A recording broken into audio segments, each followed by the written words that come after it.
So let me preface by stating that if you are invited to attend intake, or if you attend intake, whether it's by invitation or it just being open to people to join, just because you're invited to attend a intake session or you're invited to attend an interest meeting, it does not guarantee membership. And I want to clarify that for some people. So just because you were invited by the chapter members to attend the interest meeting or attend an information session, it does not guarantee that you're going to be a member. There are other contributing factors. What are those contributing factors? Check out my video on why we may not choose you and why we may choose you for the specifics. But application is one thing that is important when, you know, applying to join an organization. You have to be on point. So you could be the best candidate in the world, but if your application is incomplete, that does not mean that you're getting in. So I want to specify and I want to clarify that.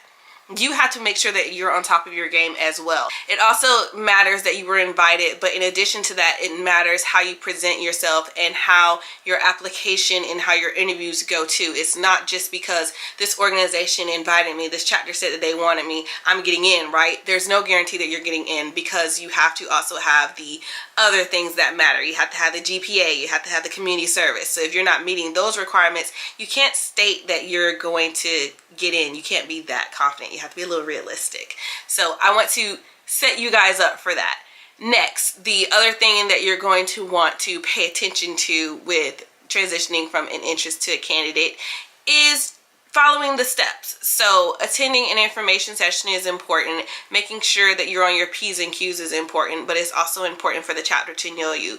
Why is this? Because it's not just one person's decision to get someone else in.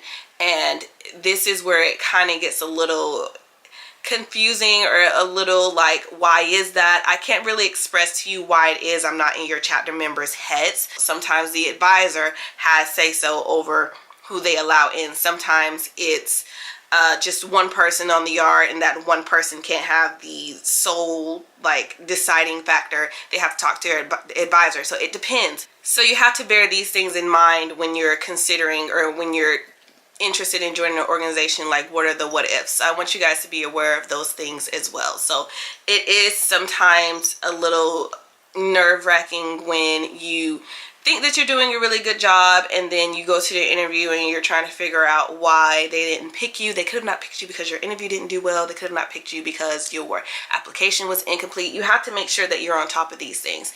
And then two, which is why I say it's also important to make sure that the chapters know you, because if you have one person that's advocating for you and it's just that one person compared to 5 or 10 others, majority of the other people, if they don't, you know, think it's a good idea, they will outvote that one person that's advocating for you. So this is why it's important to network. This is why it's important to make sure that you are well known and in a positive way, so that the chapter members can know who they're allowing into their chapter.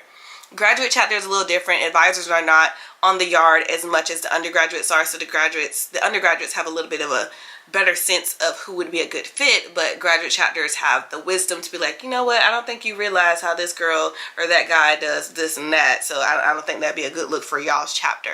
Or they'll, you know, just know things. So bear that in mind. So how does your application get from headquarters to, or how did your application get from the chapter to headquarters? Headquarters does not know you guys. Headquarters doesn't know anything about the applications. They receive hundreds of applications a year, if not thousands a year. So they don't know specifically about the people that they're reviewing. They're just reviewing for the checks. They're making sure that the application is complete, that y'all sent y'all money in, there are no discrepancies. You know, they're just checking that. They're not checking specifically for the person. That is up to the chapter.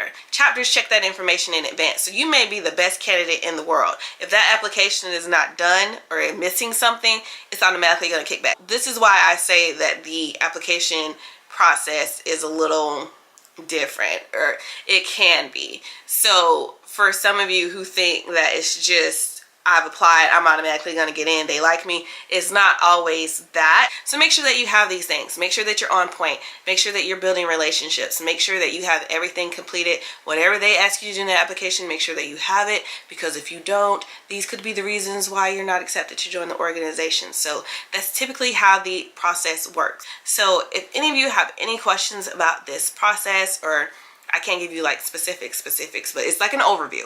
So if any of you have questions about like that kind of thing, let me know. If you have specific questions about your situation and you want to kind of like bounce your thoughts off on me, that's totally fine. I do have services available on my website where you can do a clarity call. Again, this is just for me to provide clarification for people. I am not a coach. Do not ask me how to do certain things because that's not my job. Some people are not meant to be part of an organization, and it is what it is.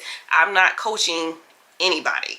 I'm just here to provide clarification or to be a soundboard if anyone wants to like talk about things, or if you have any general questions, or if there's clarity that you need from any of my previous videos. I am happy to provide that information, and my services can be found on my website at KelsTells.com.